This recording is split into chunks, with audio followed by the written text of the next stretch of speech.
est 23 h, bonsoir à tous, merci de votre attention. Tout de suite les titres à la une de l'actualité.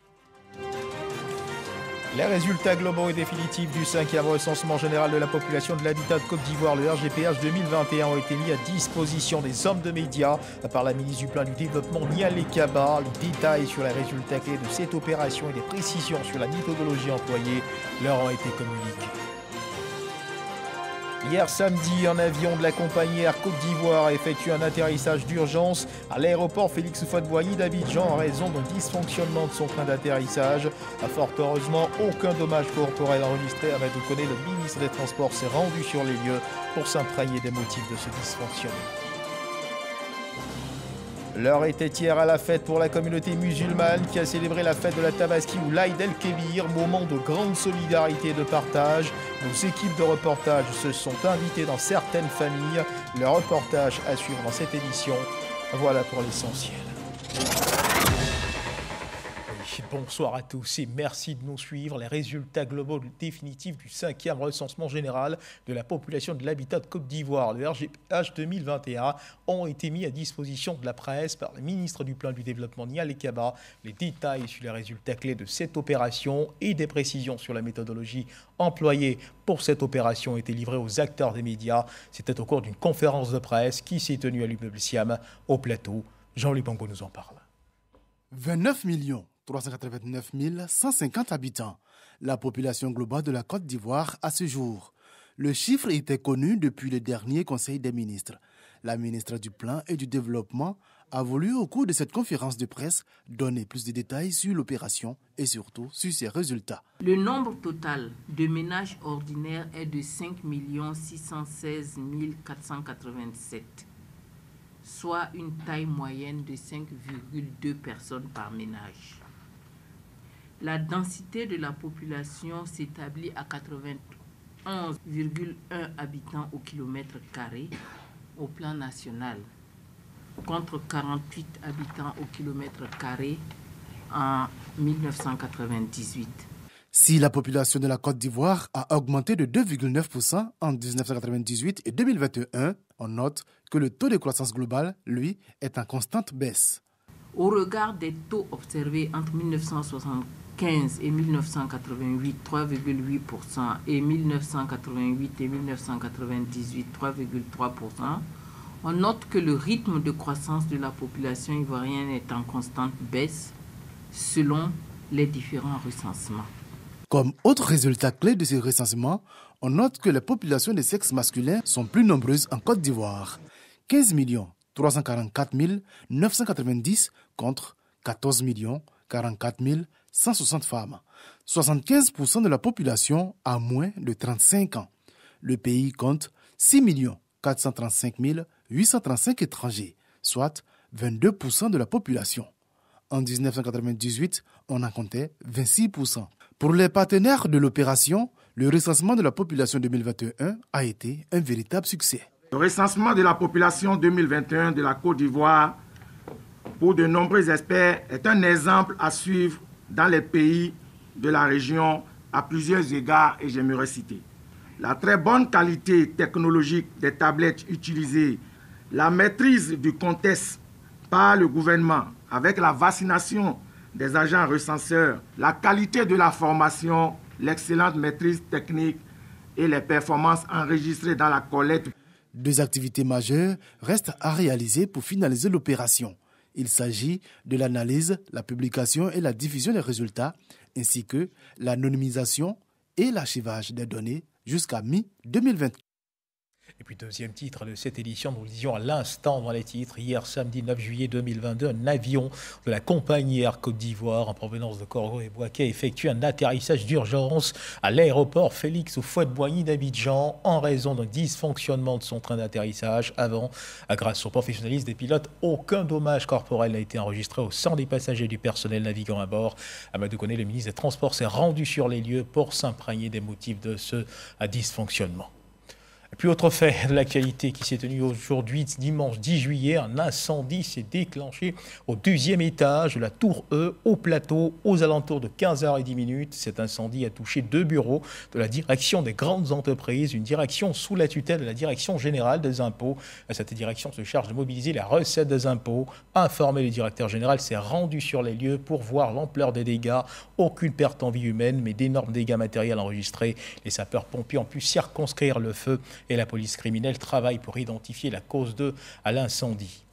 Parlons à présent religion. Hier, samedi 9 juillet, était jour de fête pour la communauté musulmane. Les fidèles musulmans ont célébré la fête de la Tabaski ou l'Aïd el-Kébir. Les musulmans de la ville de Bouaké ont satisfait à la tradition.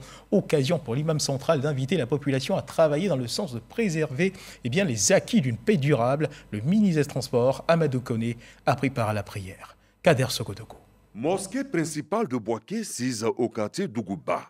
Il est un peu plus de 8h30 lorsque l'imam central de la ville, El Hadja Badiawari Touré, arrive pour officier la prière de l'Aïd el-Kébir. Pour des raisons de pluviométrie, la prière se fait cette année à l'intérieur de la mosquée.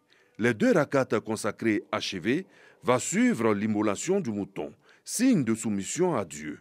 Le sacrifice d'Abraham que chaque famille musulmane qui en a les moyens se devra d'imiter en ce jour. La prière, c'est aussi le sermon. El Hadja Badiawari Touré a insisté sur la nécessité pour chaque enfant de ce pays d'œuvrer pour une paix durable. Parmi les fidèles présents à la prière, le ministre Amadou Koné qui a prié pour le pays et Bouaké. On connaît la situation en Ukraine qui a des conséquences sur le monde entier. Dans notre pays, en ce qui concerne donc l'approvisionnement notamment en pétrole et en céréales, donc, qui rend la vie difficile un peu pour tout le monde. Donc, nous avons prié donc, pour la paix dans le monde, prié aussi pour la paix dans la sous-région, prié pour la Côte d'Ivoire bien entendu et pour le président de la République. Le ministre-gouverneur Jean-Claude Kouassi, le maire Djibo Youssouf Nicolas, des guides religieux chrétiens, des chefs traditionnels et de communautés, des cadres de l'administration de Bouaké étaient présents aux côtés des fidèles musulmans en ce jour de la Tabaski. Et c'est dans la foi, la pureté, la soumission à Allah que les musulmans de Bénogosso, dans la commune de Port-Boué, et ceux de Hondoussi ont pris part à la prière de la fête de la Tabaski, une prière suivie de sacrifices de moutons pour perpétuer la tradition islamique. Konaté Ngamblé et Abou Sanogo nous en parlent. Bénogosso, dans la commune de Port-Boué, les fidèles musulmans se sont retrouvés sur l'esplanade de la mosquée Zinab Tangara pour effectuer ensemble les 2 rakats recommandés par l'Aïd el-Kébir. Le sermon de l'imam Sidibé Mamadou a été orienté vers l'actualité et l'importance de la Tabaski pour les fidèles musulmans. La fête de Tabaski, c'était un jour de grâce, un jour de valeur, un jour où Allah subhanahu wa ta'ala est fier de ses créatures. Après ce sermon, il a sacrifié un mouton pour perpétuer l'acte d'Abraham. Sur le coup d'envoi du rite, le chef du village de Bénogosso et bien d'autres fidèles sont vite rentrés chez eux pour immoler leurs moutons. Les femmes, elles, s'activent à éplucher les légumes destinés aux différents repas. Ici, comme un peu partout, les dispositions ont été prises pour commémorer chaleureusement le sacrifice d'Abraham. C'est dans l'allégresse, mais surtout dans la spiritualité, que les fidèles musulmans de Hondoussi, bravant la fine pluie, ont fait la prière de l'Aïd el-Kébir à la grande mosquée de la ville. En présence des autorités administratives et politiques de la cité, l'imam El Hadj Diaby Youssouf s'est félicité de ce grand moment de foi et d'adoration à Allah. Il a invité l'ensemble des fidèles à l'union, à la cohésion et à l'action pour le développement de cette jeune commune. Il a également fait des prières pour le président de la République Alassane Ouattara et pour l'ensemble des filles et fils de la Côte d'Ivoire en général et d'Hondoussi-Bolville en particulier. À l'issue, ce sont plusieurs familles heureuses d'immoler leurs moutons et autres bœufs qui se sont donnés à cœur joie pour cette célébration de la Tabaski. Partage, unité et convivialité, 3 valeurs qui symbolisent la célébration de l'Aïd el-Kébir au fait de la Tabaski, moment de grande solidarité manifestée par la communauté musulmane, solidarité orientée également vers les autres confessions religieuses. En ces moments de réjouissance, il convient également de partager ces instants de célébration avec ceux qui n'ont pas les moyens de s'offrir le mouton pour le sacrifice. Nos équipes de reportage ont fait le tour de certaines familles où cette solidarité était manifestée à tous égards. Reportage de Frédéric Olaï et de Sephora Zeki. Tabaski, une fête qui rime avec la prière, mais aussi le partage. La prière achevée, place à la réjouissance. Dans cette famille à Cocody-Angré, l'ambiance est conviviale. Chant, pas de danse pour accompagner les jeunes filles à la tâche pour faire cuire les derniers morceaux de viande.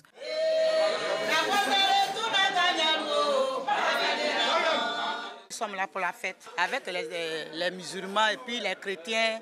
Nous prions le même Dieu. Ici, Ibrahim a convié ses amis, parents et membres des autres communautés religieuses au festin. Un mouton qui est dédié donc au sacrifice, ça doit être coupé en 3 parts. Il y a une part qui doit servir à la nourriture de la famille, une part qui doit servir aux voisins et une part qui doit servir aux nécessités. Maintenant, si Dieu vous donne les moyens, vous pouvez vous permettre d'inviter ceux qui sont même loin du voisinage. Au nombre des invités, un fidèle catholique, Patrick. Il apprécie l'esprit de partage. Pour lui, l'islam et le christianisme n'ont qu'un seul Dieu. Un sentiment de joie, un sentiment de fierté d'avoir été invité pour participer à cette fête. Moi, je suis chrétienne, catholique. Il a demandé à ce qu'on vienne partager le repas ensemble. Je suis venue et je suis très contente de partager ce repas avec tous mes frères, mes sœurs, de toute obédience. Il y a tout le monde. Dans une autre cour à Adjamé, c'est la famille Diomondé qui nous ouvre ses portes. Là aussi, parents, neveux et enfants rendent grâce à Dieu pour les moyens. Dieu a fait grâce. Nous, on a pu, comme chaque année, on a pu tuer 3 moutons. Et c'est la bénédiction de Dieu. Un autre quartier de la commune d'Adjamé, cette famille a immolé plusieurs bêtes. Un bœuf entier a été consacré aux familles non musulmanes. Il y a un bœuf qu'on achète spécialement pour partager aux voisins. C'est-à-dire qu'on va tuer 3 bœufs, 2 bœufs pour faire les sacrifices, plus les 10 ou 12 moutons pour pouvoir partager aux voisins. Le bœuf est tué spécialement, ça veut dire que c'est une fête de partage. Et c'est ce que nous faisons. De Cocody-Angré à Adjamé, les familles ont marqué leur solidarité vis-à-vis de leur entourage.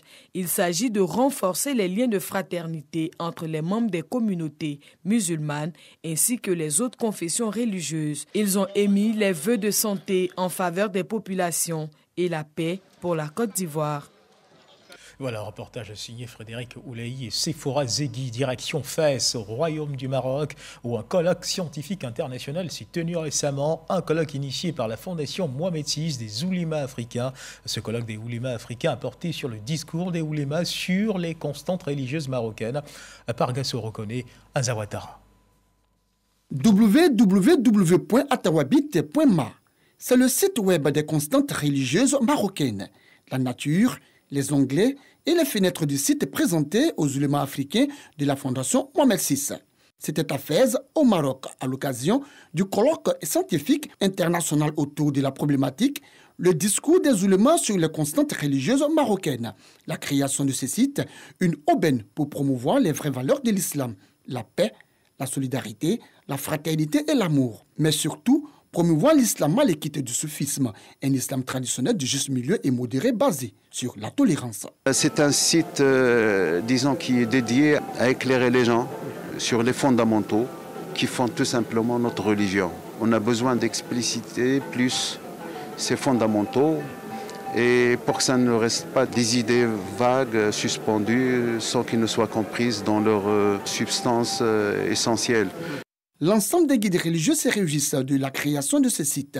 Ils saluent l'initiative du roi du royaume chérifien, le roi Mohamed VI du Maroc. Je pense qu'avec ce site, tous les oulémas africains pourront s'enrichir par rapport au savoir, par rapport à la connaissance, par rapport à l'islam tolérant, islam de juste milieu, que Sa Majesté, le roi Mohamed VI, a bien voulu mettre à la disposition de l'Afrique, parce que réunir tous les savants africains autour de cette fondation, c'est pour nous permettre de nous rappeler de l'islam de nos ancêtres, l'islam qui a travaillé pour pacifier l'humanité et pour que les gens aiment cette religion-là. Ces constantes religieuses marocaines sont les facteurs de stabilité, facteur de sécurité religieuse. Si les Africains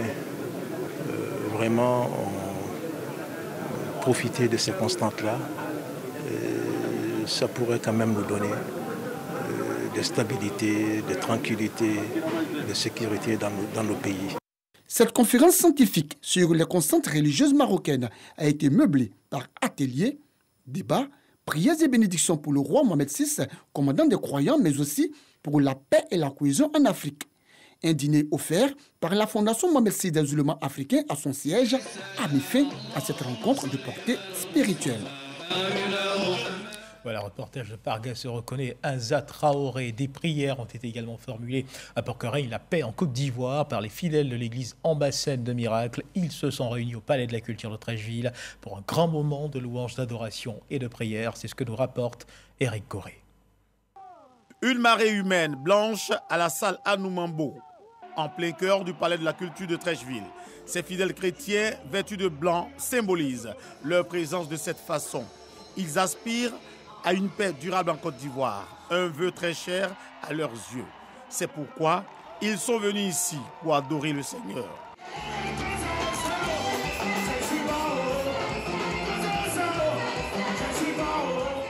L'église Ambassade des Miracles, avec à sa tête son guide spirituel, Ouattara Mohamed Idriss, profite pour sensibiliser à la paix.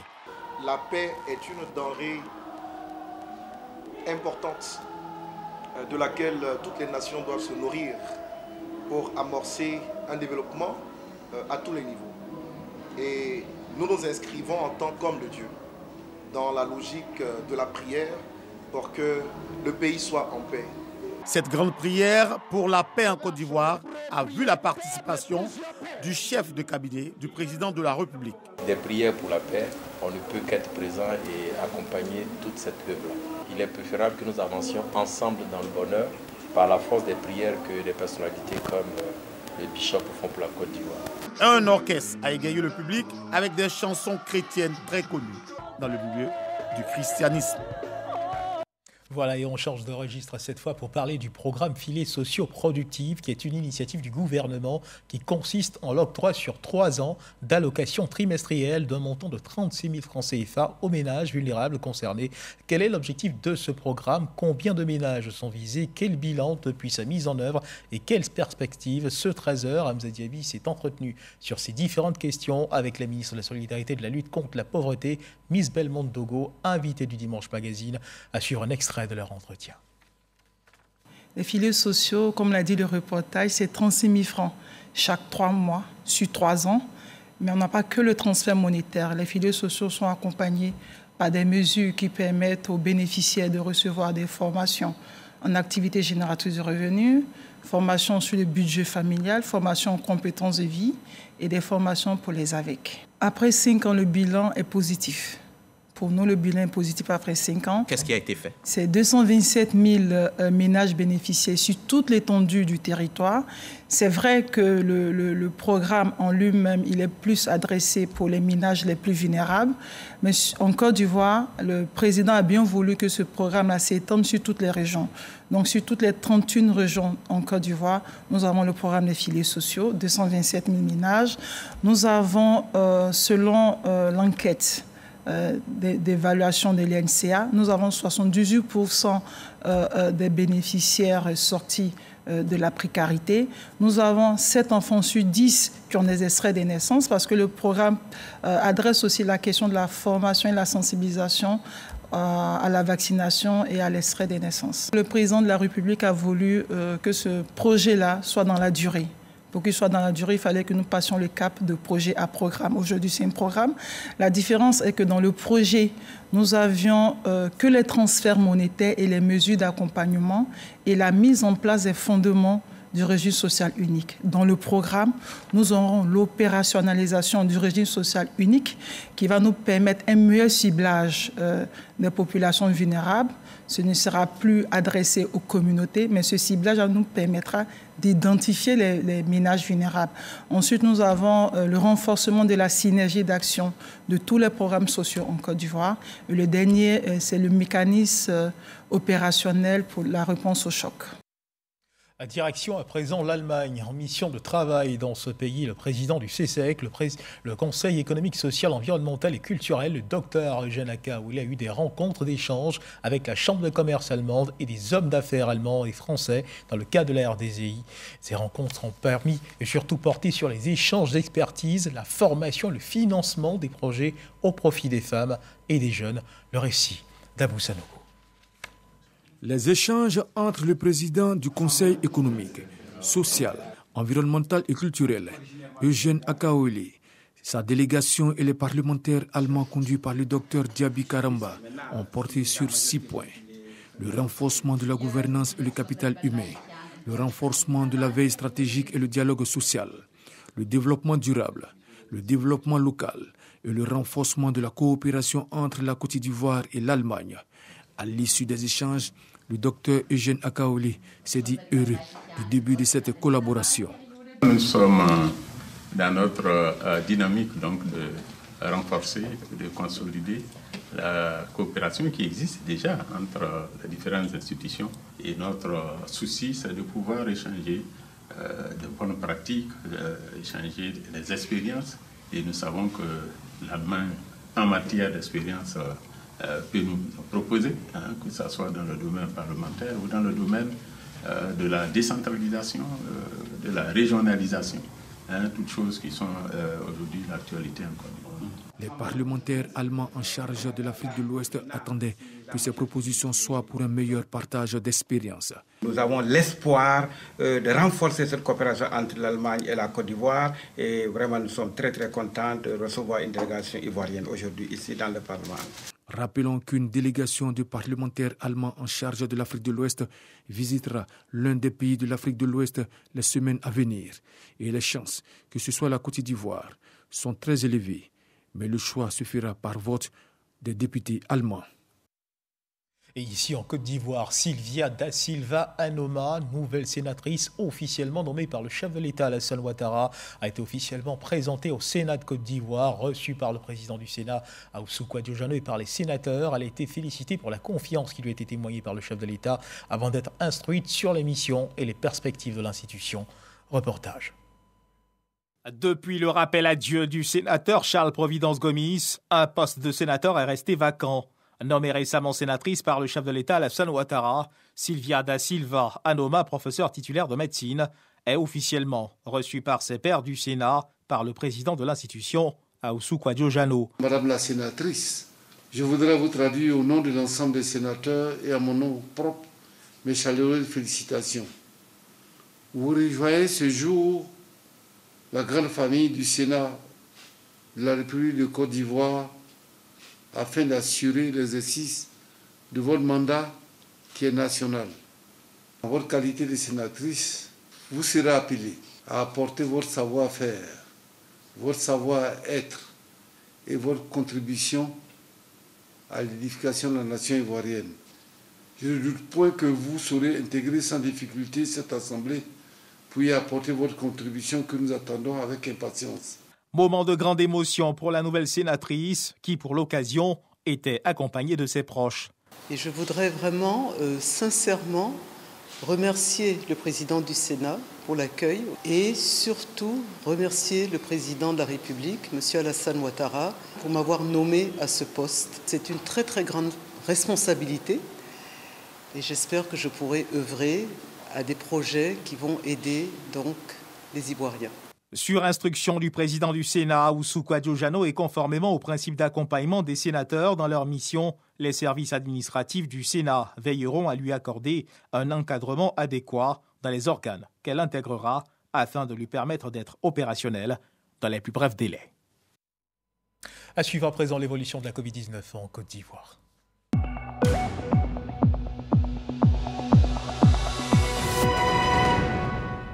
Le ministère de la Santé et de l'Hygiène publique de la couverture maladie universelle a enregistré ce dimanche 10 juillet 2022 37 nouveaux cas de Covid-19 sur 522 échantillons prélevés, soit 7,1% de cas positifs, 108 guéris et 0 décès. À la date du 10 juillet 2022, la Côte d'Ivoire, notre pays, compte donc 84 079 cas confirmés, dont 83 100 personnes guéries, 805 décès et 174 cas actifs. Le nombre total d'échantillons est de 1 559 867. Le 9 juillet 2022, 2072 doses de vaccins ont été administrées, soit un total de 14 930 039 doses du 1er mars 2021 au 9 juillet 2022. Le ministre de la Santé et de l'Hygiène publique de la couverture maladie universelle invite toutes les personnes de plus de 12 ans à se faire vacciner dans les centres de vaccination. La vaccination contre la Covid-19 qui, rappelons-le, est gratuite et volontaire. La Côte d'Ivoire et le Ghana, les deux grands pays producteurs de cacao au monde, multiplient les rencontres en vue de trouver une stratégie pour garantir le prix d'achat, synonyme de soulagement pour les paysans. Une rencontre entre experts aux responsables de la filière cacao de ces deux pays et les industriels du secteur s'est tenue à Accra, au Ghana. Une déclaration d'intention a été signée entre les représentants des entreprises et des structures gouvernementales afin de garantir des revenus décents aux producteurs. Issa Chonoye nous en parle. Contribuer à l'amélioration des conditions des producteurs de cacao. La Côte d'Ivoire, le Ghana, respectivement premier et deuxième producteurs mondiaux, en ont fait une priorité depuis 3 ans. Un mécanisme de fixation des prix, le différentiel des revenus décents, DRD, avait été mis en place. Au lendemain de ce mécanisme des prix, le cours du marché a chuté. Pour trouver une solution idoine, le Comité économique et de la commercialisation de l'initiative Cacao Côte d'Ivoire-Ghana a entrepris des actions. En mai 2022, dont l'engagement avec les acteurs de l'industrie pour convenir et mettre en œuvre des mesures à court, moyen et long terme. Pour peaufiner toute cette stratégie, une rencontre des experts vient de se tenir à Accra, au Ghana. Le cacao n'est pas payé à sa juste valeur. Nous allons mettre un groupe de travail sur ces questions-là, avec des experts techniques, pour faire des propositions très claires sur les adaptations du marché et comment est-ce que nous pouvons assurer que le mécanisme du DRD s'intègre dans le contexte du marché international. A better income for the farmers. Mais cette fois-ci, on a mis l'appui sur le prix pour nos paysans. Alors, on s'est trouvé autour de la table avec l'industrie, les chocolatiers et les traders pour se mettre d'accord sur le prix. Les responsables d'industrie du cacao s'engagent à jouer leur partition. Nous nous engageons à essayer, dans la mesure du possible, en partenariat avec le CCC, son directeur général, et le Coco Board avec M. Aïdou, de promouvoir, d'aider et d'arriver au maximum pour une rémunération la plus juste possible et la plus profitable. Le directeur général du Conseil Café Cacao salue les décisions prises à Accra.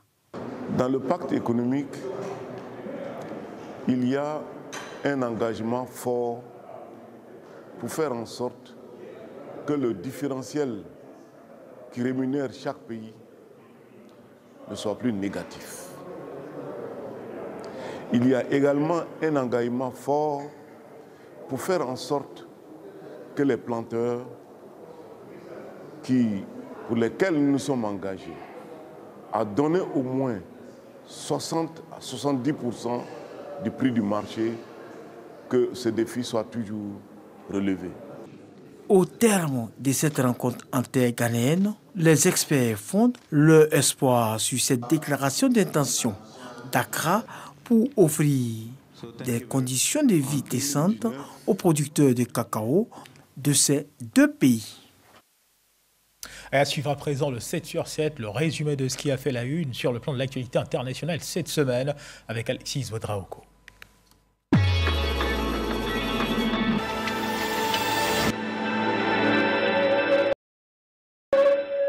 Le président russe Vladimir Poutine a ordonné lundi à ses forces de poursuivre leur offensive dans l'est de l'Ukraine. Après la conquête de l'intégralité de la région du Lugansk. Un accord a été trouvé concernant la durée de la transition au Burkina Faso. Il sera de 24 mois à partir du 1er juillet contre les 36 mois proposés. Les militaires du mouvement patriotique pour la sauvegarde et la restauration avaient justifié ce délai par la nécessité de restaurer la paix. Après 2 ans en format réduit pour cause de Covid-19, 1 million de musulmans vaccinés ont été autorisés cette année à effectuer le Hajj. L'ancien président burkinabé Blaise Compaoré est arrivé à Ouagadougou jeudi où il participe à une rencontre avec l'ex-président Jean-Baptiste Ouédraogo et le lieutenant-colonel Paul-Henri Damiba pour accélérer la réconciliation nationale. C'est la première fois que l'ancien dirigeant foule le sol de son pays depuis octobre 2014. L'ancien premier ministre japonais Shinzo Abe est décédé vendredi, atteint par des tirs alors qu'il prononçait un discours de campagne dans l'ouest du pays en vue des élections sénatoriales ce dimanche. Le suspect a été arrêté, un japonais de 41 ans. Le président du Sri Lanka, Gotabaya Rajapaksa, a accepté samedi de démissionner dans les jours prochains, quelques heures après avoir été contraint de fuir sa résidence envahie par la foule. Pour assurer une transition pacifique, le président a annoncé sa démission le 13 juin, a indiqué le président du Parlement. L'Afrique du Sud endeuillée ce dimanche par 2 tueries dans des bars de quartiers populaires. Dans la nuit de samedi à dimanche, 15 personnes sont mortes et 9 autres blessées dans une taverne de Soweto. Une deuxième tuerie a également eu lieu dans une taverne, cette fois près de Durban, dans l'est du pays. 4 personnes tuées et 8 autres blessées.